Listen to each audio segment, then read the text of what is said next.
Today, we've got budget battles and winning strategies for security. So thank you so much for joining us, guys.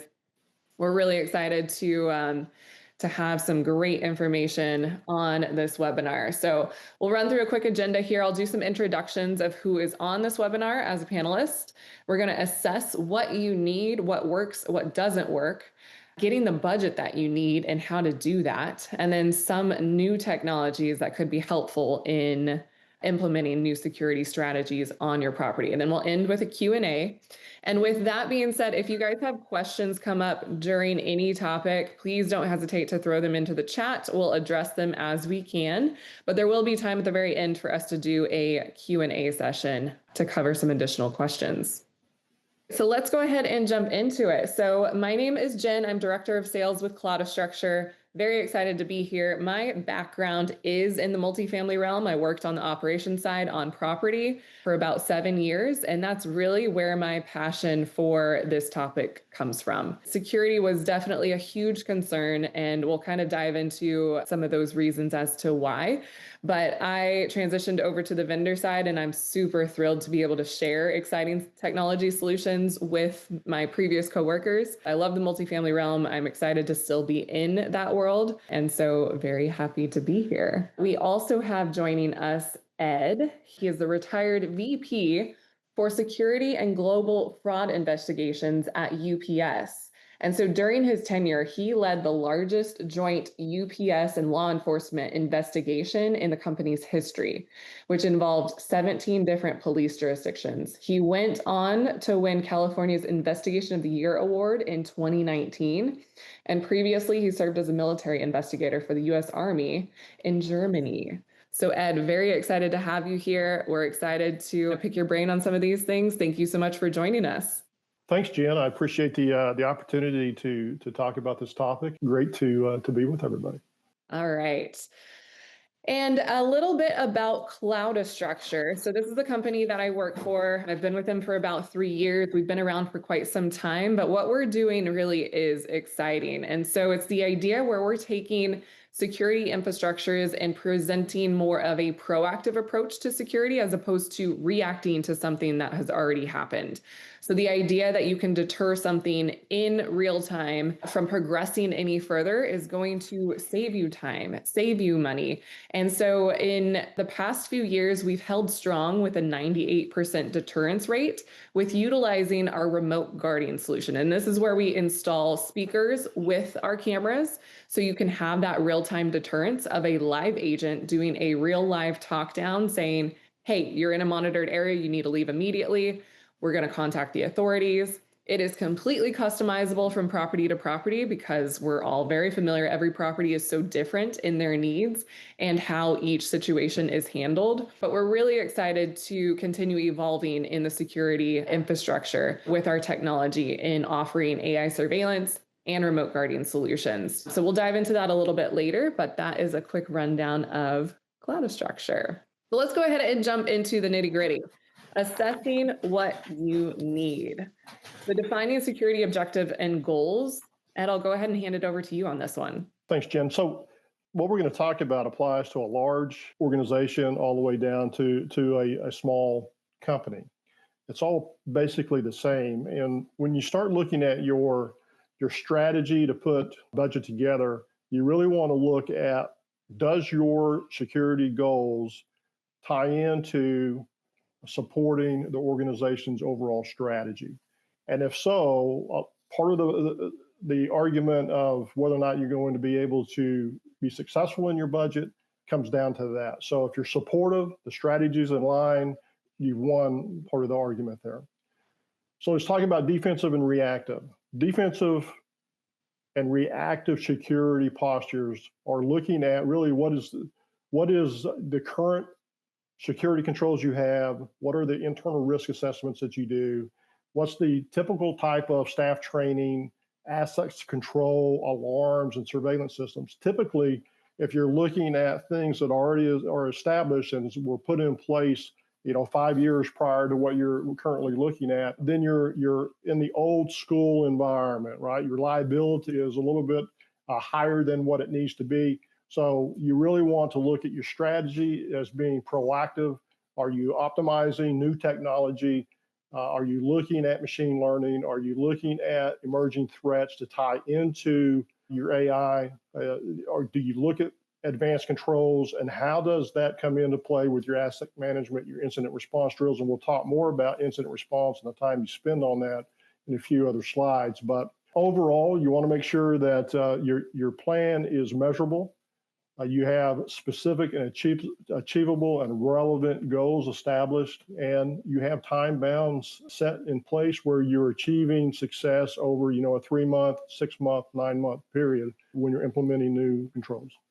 And so, especially for larger enterprises, I'm sure some of this can unfortunately go by the wayside in terms of the topic of security, but how often, or maybe they think that they're up to date on everything, but how often would you say a large enterprise should revisit its risk and threat analysis? Well, that's an annual evaluation because emerging threats continue to evolve, and what you know today isn't what you're going to know next month. Something new is coming, and you have to be able to prepare for that. Exactly. All right, so we'll continue on prioritizing the biggest challenges.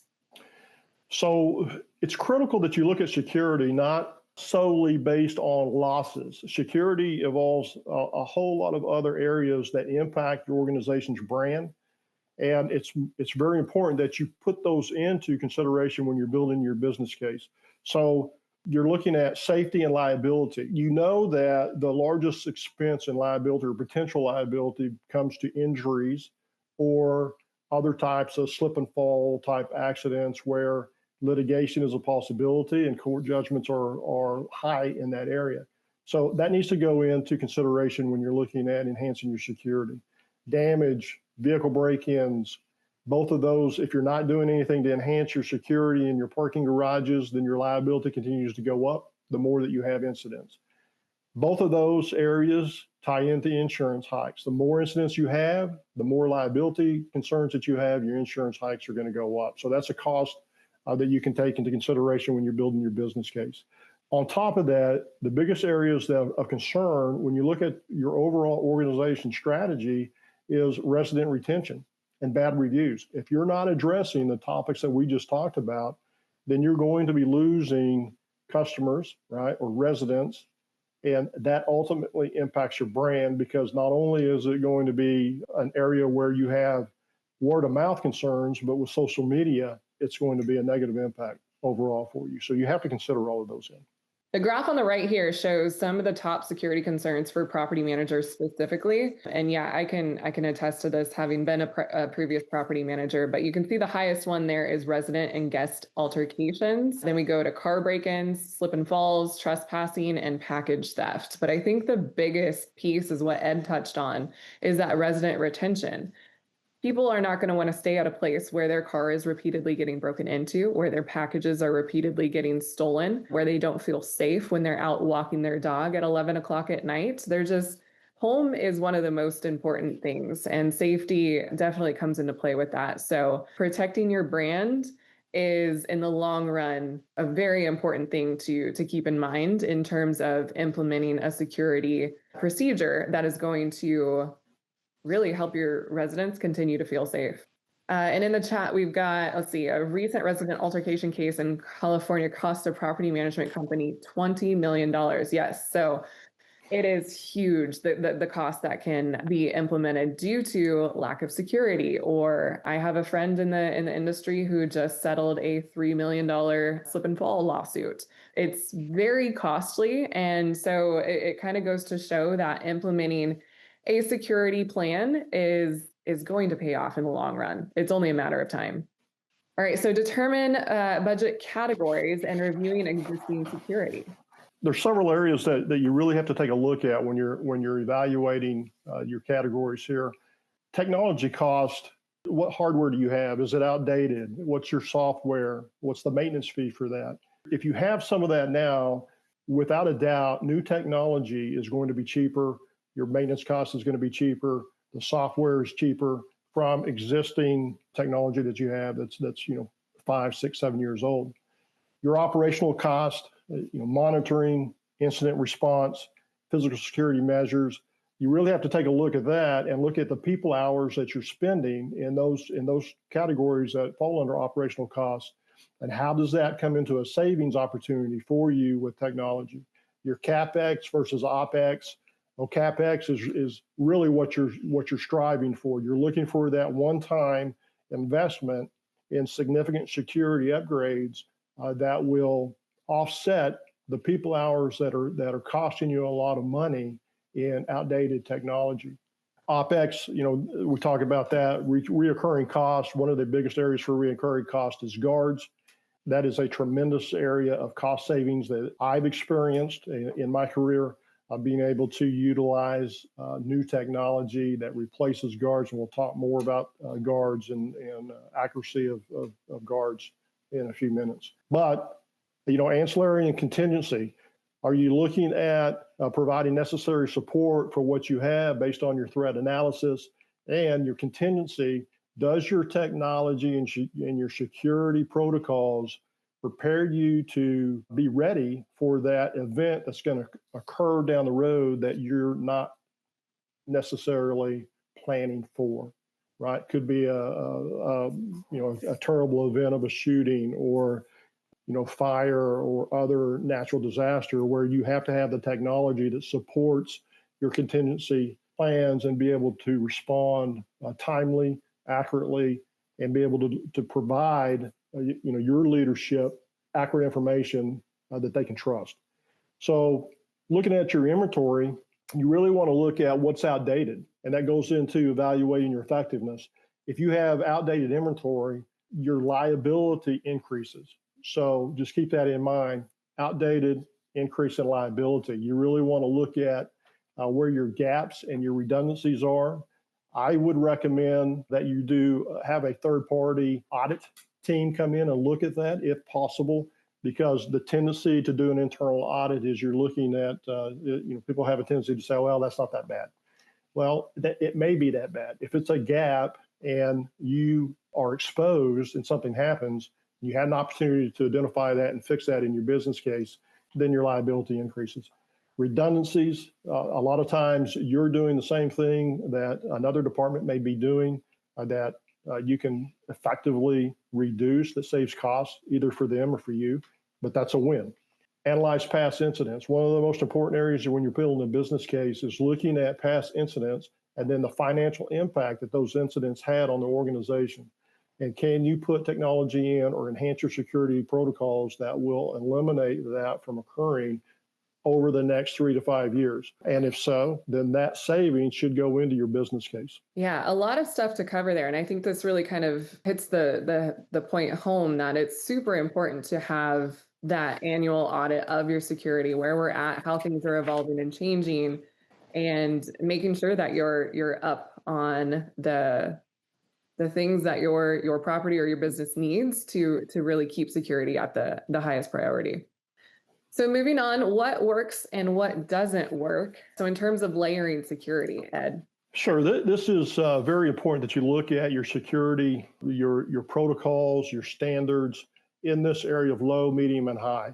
So your low is really, you don't have much security, right? There's no guards, there's no surveillance system, there's no front desk control. You have easy access to your property. There's minimal sign or no signs regarding bad actors that would serve as a deterrent. That really puts your business into a huge liability posture, because bad actors or criminals, they talk amongst themselves, and they know where the easy targets are and where the hard targets are. And if you're an easy target, you're going to be victimized a lot more than what you want to be. And that can be a problem. So you move into the medium, right? You look at your property or surveillance. And when you're talking about surveillance, do you have effective monitoring? It's important to know that that's either a win or a lose situation there, because if you're not effectively monitoring your surveillance and activity that is negative happens and you get into a legal situation, then you're going to have to be able to answer why you weren't monitoring that, right? So you have to really take that in consideration. Security guards is you get what you pay for a lot of times. A lot of times there's a lot of excess expense in your training and your accountability controls for security guards. So how can you leverage technology to reduce your security guards? I'm not saying that you have to take 100% of your security guards away, because that is a tool that is in addition to technology that enhances your program. But it serves as an opportunity to have significant savings, especially when you tie it into technology. Access control.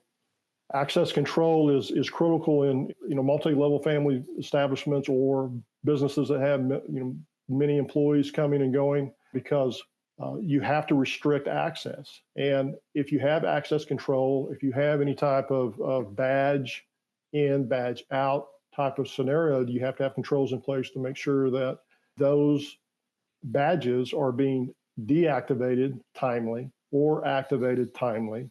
Because if you have an incident on your property and it was say it's a residence that had bad intentions because of another residence, or the property management they didn't agree with what was going on, and they still had their badge and gained access to the property, for criminal reasons, that puts you in a really bad light as well. So you have to be able to make sure that you have effective controls in place for access control.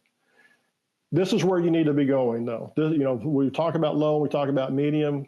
That's really old school. That's where we didn't have the technology that we have today. And this is where you need to go. AI access control, facial recognition, being able to really have good computer-based learning that is looking for different types of actions, activities, incidents in the past that can be put into things that the computer's looking for to make immediate notification on. AI surveillance, same thing, and then remote guarding. And Jen, I know you'll talk about these three a little bit more than what I am, but to me, remote guarding is a game changer. And if I was able to have had that technology that was more robust as it is today, and when I was an active member of my company, the amount of savings that I would have been able to achieve with the accuracy of being able to receive information on what was truly happening, real time, consistently, would build tremendous trust, not only for me, but for my company as well. So those areas really help in building a business case, because if you're talking to other department heads, they're getting their support. If there's trust involved, that's a big part of the battle to get support. So if you're a security person, you're always wondering what did I miss? Where's my vulnerabilities? What I got to do to make sure that I know something's happening. And if I'm at home at night and I know that I've got remote guarding, I'm very comfortable with the posture that I have put in place and being able to not miss anything. So those three areas for me are game changers.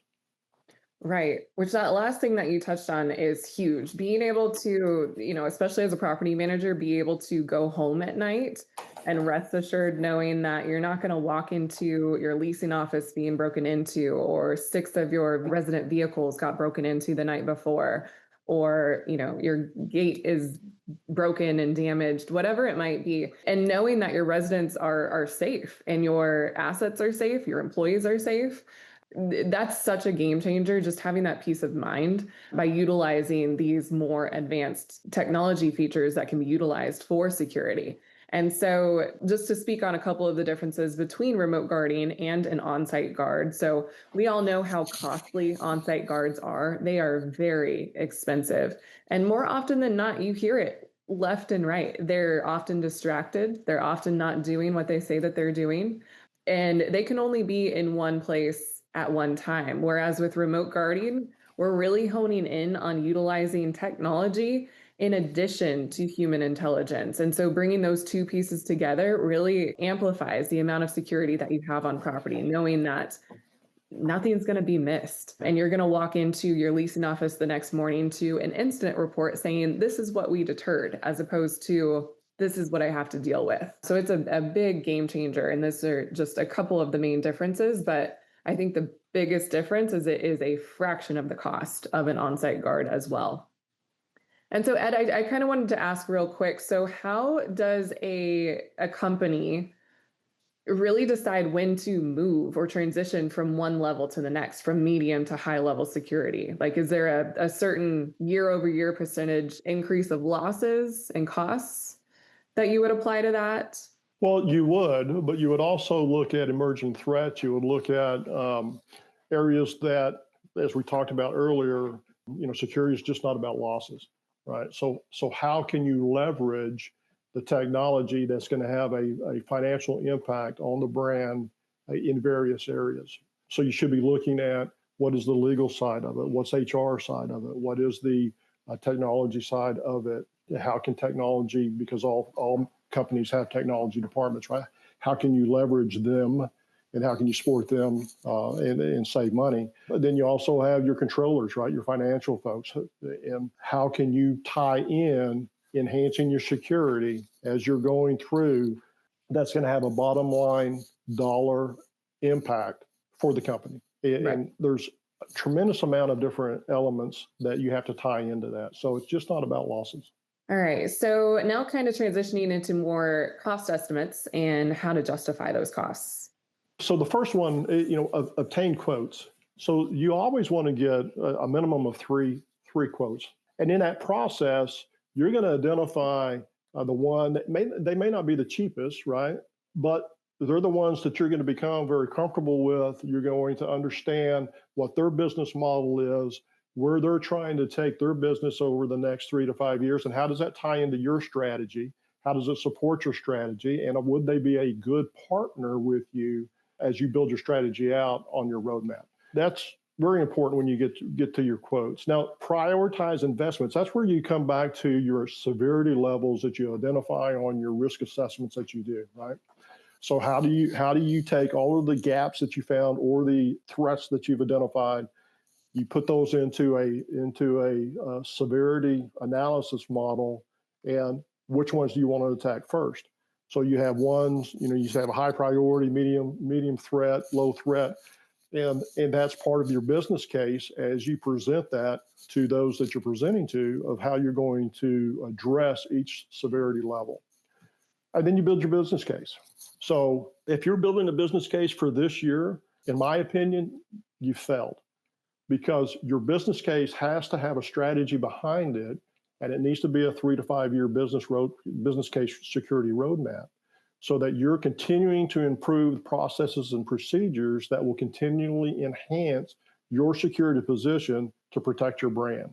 And if I'm a CEO or if I'm in a management leadership, executive leadership board, I'm looking at how my brand's going to be protected over the next 3 to 5 years, right? What are you proactively doing to help with that? So keep that into consideration.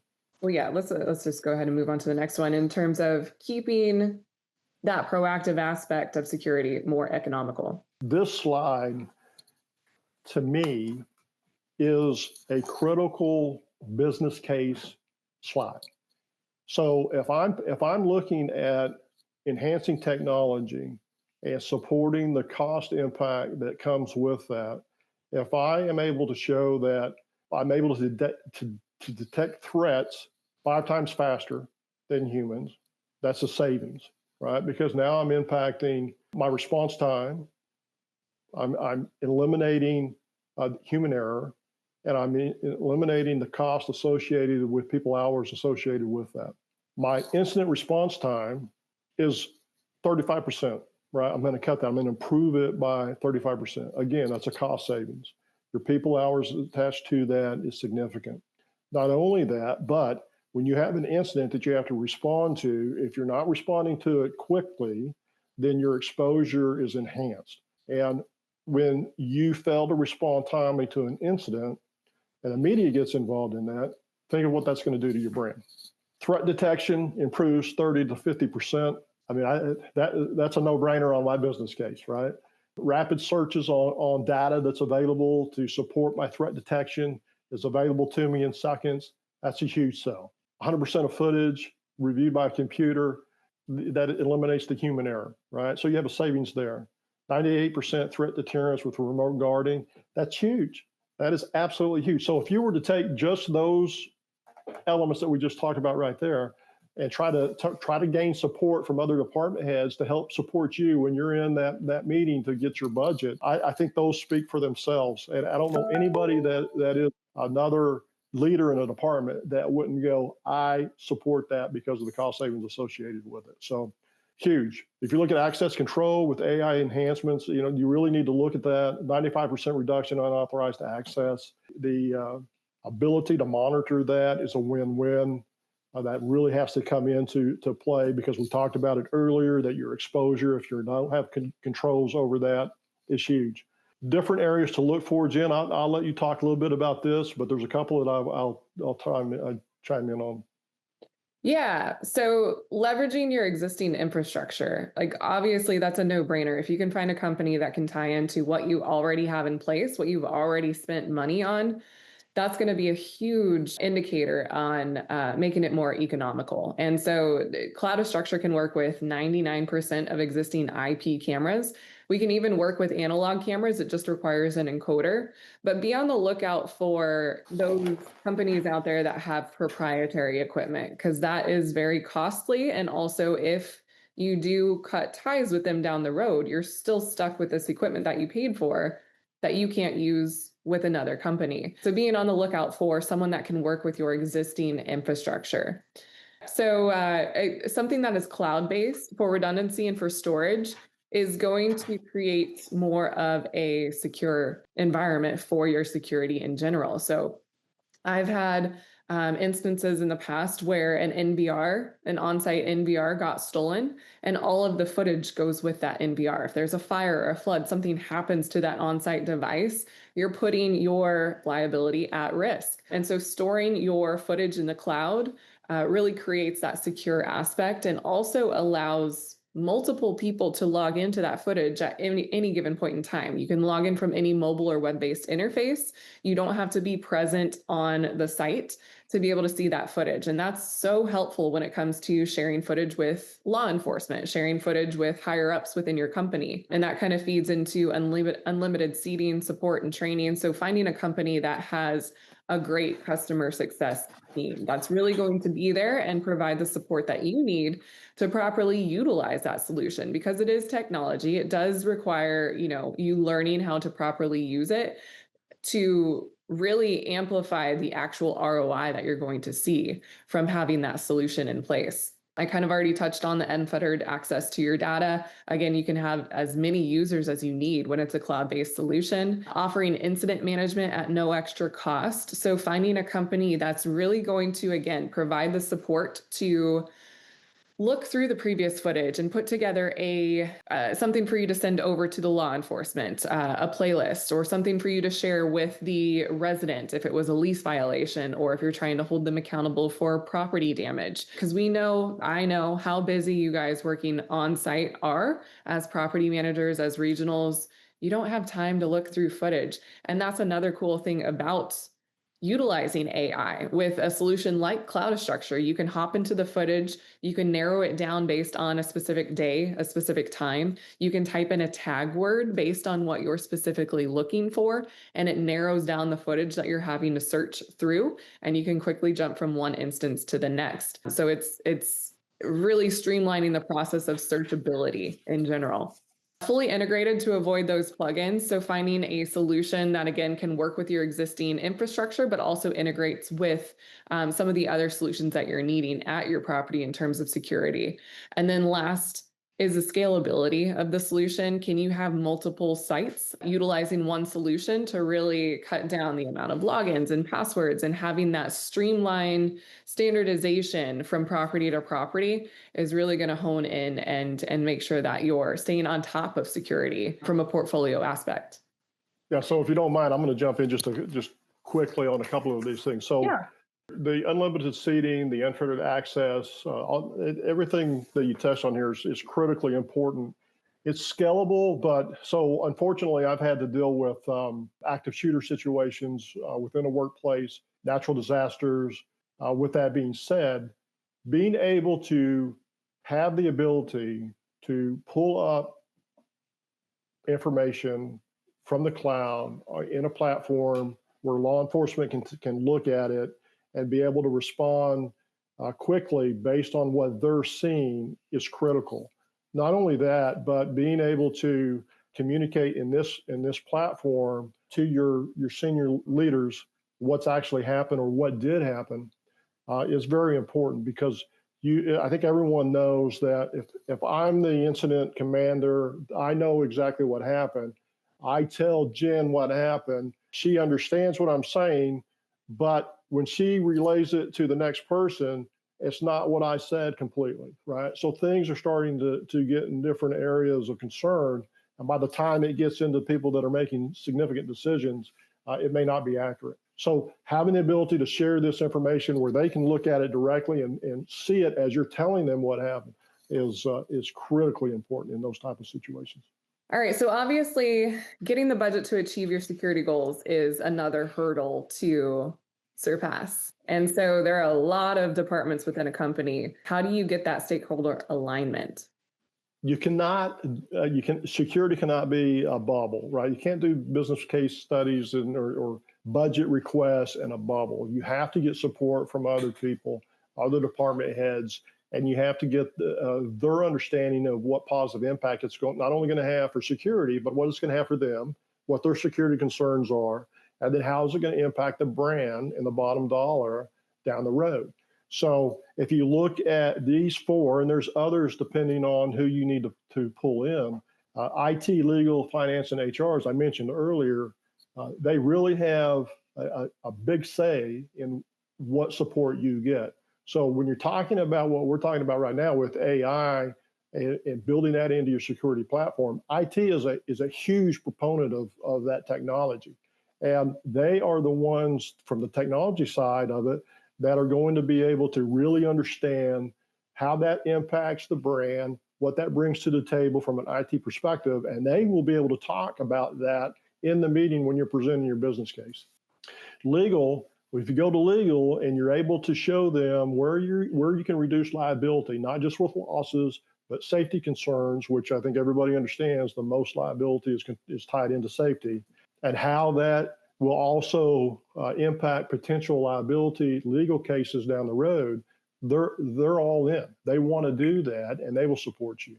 Your finance folks, if you're able to show a savings and how it's going to impact the bottom dollar over 3 to 5 years, they're all in, right? Because their job is to make sure that they're controlling the expenses for the company and making the company successful financially. So they're going to support you. HR, if you're able to show safety improvement and how that's going to impact their their key responsibilities, they're going to support you as well. And obviously, they're looking for an environment that is safe for their employees and their customers. And when you're able to tie that into them, you have their support. You want to have the other department head support so that when you're talking about your budget request, how it impacts, you're not talking by yourself. You've got all these other department heads that are supporting you and bringing value to the table for you. Your chances of getting approved for what you're asking for is much greater. And so let's take it over to a case study. Ed, I know you kind of wanted to touch on this, and then I'll kind of dive into the specific case study and talk a little bit more about the client struggles and how they transitioned to more of a proactive approach with security. Sure. I just, this is from actual customers from CloudStructure. And when I was looking at this, and this is just impressive to me because this really goes into your business case and supports your business case. And I know that there were multiple customers that were interviewed to support this data.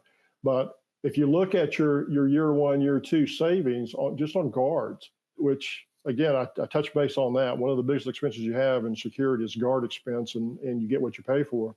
So if I'm able to reduce this amount and return it on my investment for technology, this only is one year, 2 year, but I'm looking at a 5-year strategy. So I'm looking at what this impact's going to be over 5 years. And now we're talking about a significant amount of money that impacts the bottom dollar, and that's a win. So you have to be able to use that. And this slide, when I looked at it, is a perfect example of what I would use as a business case.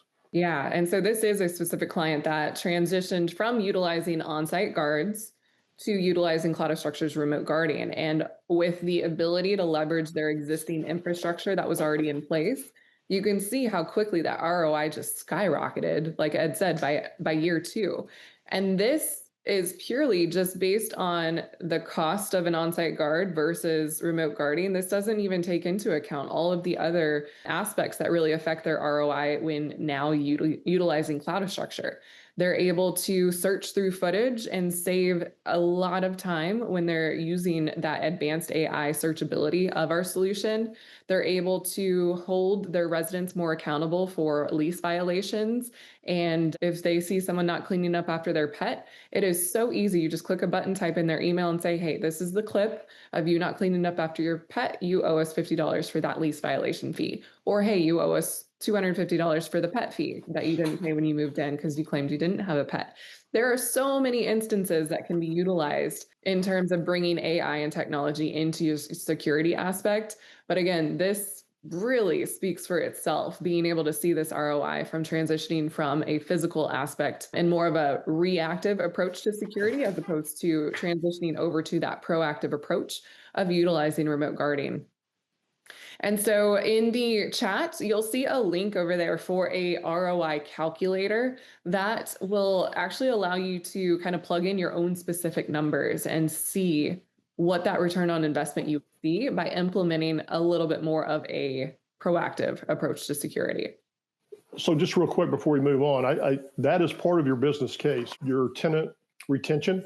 So if it's costing you a certain dollar amount when you're losing tenants, then I would include that in as an impact, positive impact that you'd be able to reduce moving forward with enhanced security as well, because I would assume, and I don't know, but I would assume that would be a significant expense for property managers to have to deal with.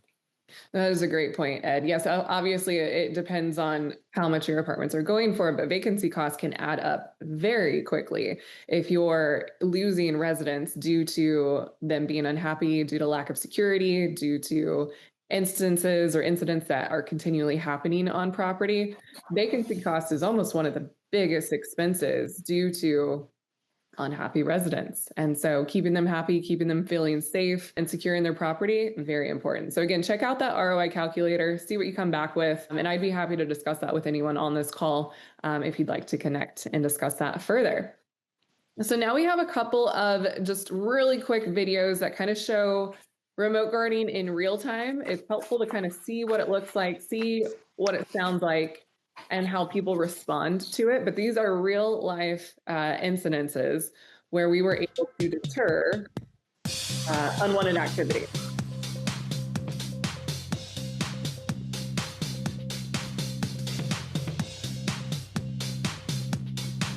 This is a secure area.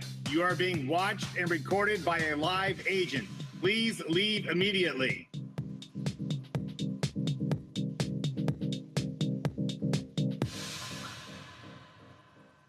So that one was really kind of specified to a package room, a mail room, because again, unhappy residents due to consistent package theft is a real thing these days. This one is a parking facility that one of our clients utilizes remote guarding in. And so you can see the live agent started to monitor the situation. Once it got to a suspicious activity level is when we did our talk down, and you can see how they respond.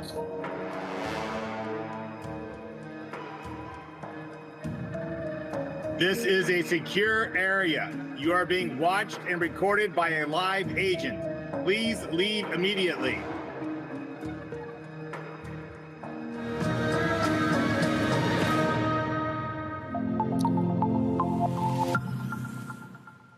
So two good examples there of how remote guarding really came in and deterred unwanted activity from progressing. And so when someone knows that they're being watched and recorded and someone knows what they look like, 9 times out of 10, they're going to leave. They'll go to the next property down the street. And that's where we held strong with a 98% deterrence rate, which means if it gets to the point of a voice down happening over that speaker, we deterred 98% of activity from progressing, which is huge. Again, you're going to come into the leasing office and see all of these incident reports of what was deterred as opposed to this is what I have to deal with. And I've definitely already spoken to the reduced cost in regards to that comparison between an on-site guard and utilizing remote guarding. But two huge factors in data that we've collected right there that just really speak for themselves. Ed, is there anything that you want to add at that point? You look at a 98% deterrent rate and then a 40% average reduction in guard costs. That speaks volumes for your business case. But the other area that I would point out and be very, or you need to be very aware of, is when you have a physical guard and you have an incident where you have bad actors that are actively involved in committing a crime, a couple of things can happen, and they're negative. One is the guard doesn't confront because they're scared to confront, which I understand. Or they do confront, and then they become injured. And then if they become injured, who is responsible for that liability? If you haven't had that happen, if you don't have good protocols in place for security guards and post orders, then you're going to be liable for that. This is just another area that protects your brand. And is a huge selling point, in my opinion, for a business case. All right. Well, you've got my contact information there. Don't hesitate to reach out to me. I'd be more than happy, like I said, to do that security audit or even just chat with you about what you're looking for in terms of security. And I know we have a couple other webinars coming up, so be on the lookout for that. We'll let you get back to your day. And Ed, I just want to take a moment to thank you one more time. We're really grateful for you taking the time to join us on this webinar. That was a lot of information that you covered, and we're very grateful for you to share your expertise here. Well, thank you very much.